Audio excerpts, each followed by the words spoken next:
We got Chris Paul exposes why they are slowly being erased from the NBA. I wonder what he means by they. Let's get it though. CP3, you were one of the most creative forces in the NBA. That was Clyde Drexler. I had nothing to do with it. Oh, what a great... Oh, I know what he did. Let the guys start to lick their wounds and get ready for the next one. Through the leg, rotation.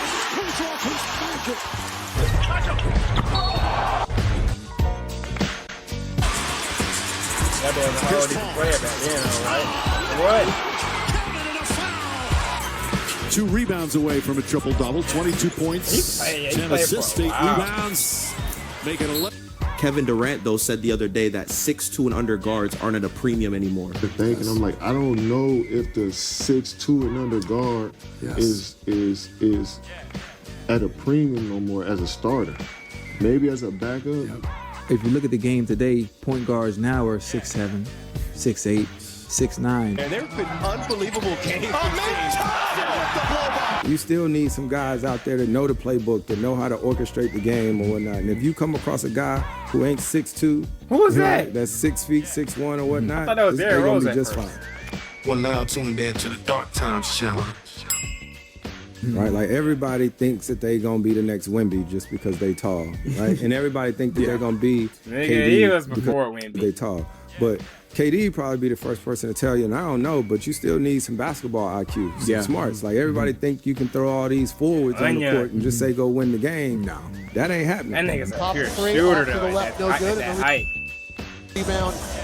Jabari Smith. Right, you still need some guys out there that know the playbook, that know how to orchestrate the game or whatnot. And if you come across a guy who ain't 6'2", you know, right, that's 6 feet, 6'1" or whatnot, they gonna be just fine. 1/2 minutes. 6 to shoot. Hardaway to Lister. Well, Hardaway just, when he finally broke down Avery Johnson and beat him, people had to help, and that left Alton Lister.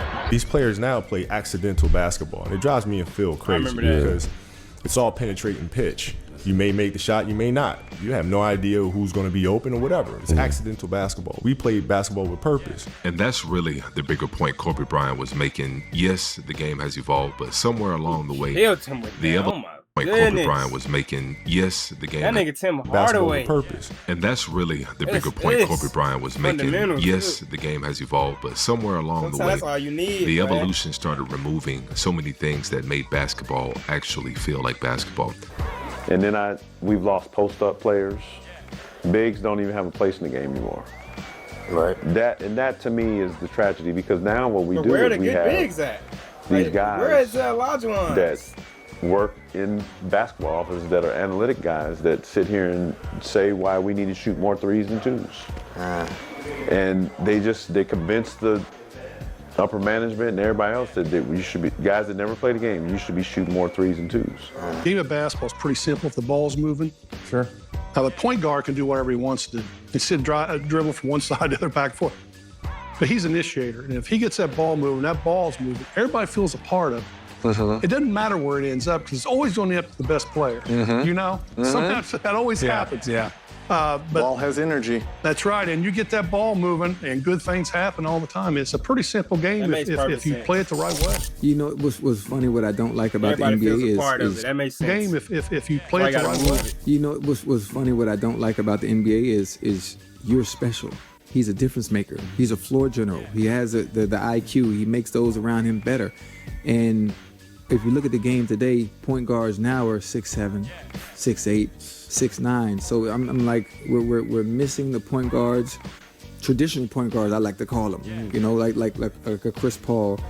It seems like those that are a little shorter aren't getting the same opportunities as they did before, because the game has evolved in a different direction. Yeah, it's evolved, and everybody think just because you're tall, you got to be able to dunk and all that stuff like that. But being able to shoot the ball and actually being able to run a team, right? Everybody talk about having that guy who's an extension of the coach or not. Like there's so much that's happening on these teams, and I'm glad that I'm done now, and I know these locker rooms. I spent more than half of my life in these locker rooms, and it doesn't always have to be the point guard, but somebody got to be in there and lead. Yes, right, lead and know that when this stuff is going on in the game, that this is what we're trying to get back to. Like a lot of those guys who naturally score the ball and want to score it, still want to have somebody that can get you the ball. Absolutely. He ain't got to dribble the ball up the court every time. You want somebody to be able to get you the ball in the spots where you like it. Yeah. Unfortunately, the biggest issue for a smaller guard in today's NBA will probably come on the defensive end. With everybody playing 5 out, teams can easily create a switch and isolate the weakest defender and go after him again. And again. Spencer acts like he's about to back Shepard down or use the actual screen, but at the last second he spins baseline and immediately gets by the Rockets' point guard. Now he's a step on the defender, but Shepard's quick enough to force Pat a bit closer to the baseline. But with the rest of the Rockets not helping, Spencer easily bullies him in the paint and puts him in the weight room. Yeah, the problem with switching is that it creates mismatches. Now Santos has a much smaller Shepard in the post, so once Draymond got the ball up top, you know he's immediately looking to pass into the mismatch. Like this ain't his Houston fault, still but, is not helping and staying home. Maybe you got to get a little bigger or something. I don't know. So he's an easy lob over Shepard, who makes it worse by not only getting beat, but jumping and fouling Guy Santos for the and one. That's worst case scenario for the defense. Without waiting for the defense to get set, Melton goes into isolation mode on the weak defender and Shepard, tween, hezzy, then gets in the paint with zero resistance. Bodies Shepard to push him off balance, forcing the Rockets point guard to make another stupid mistake by desperately getting his hand in the cookie jar. Another stupid soft foul by Shepard that gets the Warriors an and one opportunity right at the basket. So do you think the profile of players changed? Like I'm been thinking, I'm like, I don't know if the 6'2" and under guard is at a premium no more as a starter. Maybe as a backup. Yep. But you have to be. We just talked about this. I remember him saying it's gotten compressed. It has. Right? It's compressed. It's at like either Donovan Mitchell, Drew Holiday, 6'3", Lou Dort, or it's you got to be. You can't get picked on defense. That's the thing, because we play such the pick on game that they will really, literally, if you can't guard, they will bring you up every play. Yeah. And if you're 6 foot, 6'1", and you're not a bulldog like a Davion Mitchell, Drew Holidays. Mm-hmm. On the defense side, or you're not an offensive flat-out savant like Kyrie, where you can score on dudes 7 feet easily and ISO, then shout out, bro, man. I just shout can't. out, See. And you got your nowadays is offenses are giving the ball to their best player. I don't care if you 6'9", 6'10". If you out on that perimeter, Paulo up there, bring up Darius Garland. If you don't have that built in, but Cleveland did a good job of he called that boy out. Help him. But if you don't have that around, those guards at that size, it's going to be tough. Because now 5 guys outside the three-point line. Exactly. If he played 10, 15 years ago and beyond, 6 out of 10 dudes are inside the three-point line. You got help right there. Right? That makes defense easier for everybody. It's harder for some of the best defenders to guard up with all of this space. And so when people question the game and the way it's headed, they're not simply stuck in the past. They're not afraid of change. And a lot of people in the comment section, a lot of my videos say that it's inevitable. Change is inevitable. And that the old heads just need to go ahead and accept it. And while that may be true for a lot of things, the only way that we can accurately judge what we're watching now is by looking at the past. Shepard, they can't erase what we were, baby. Champions, baby.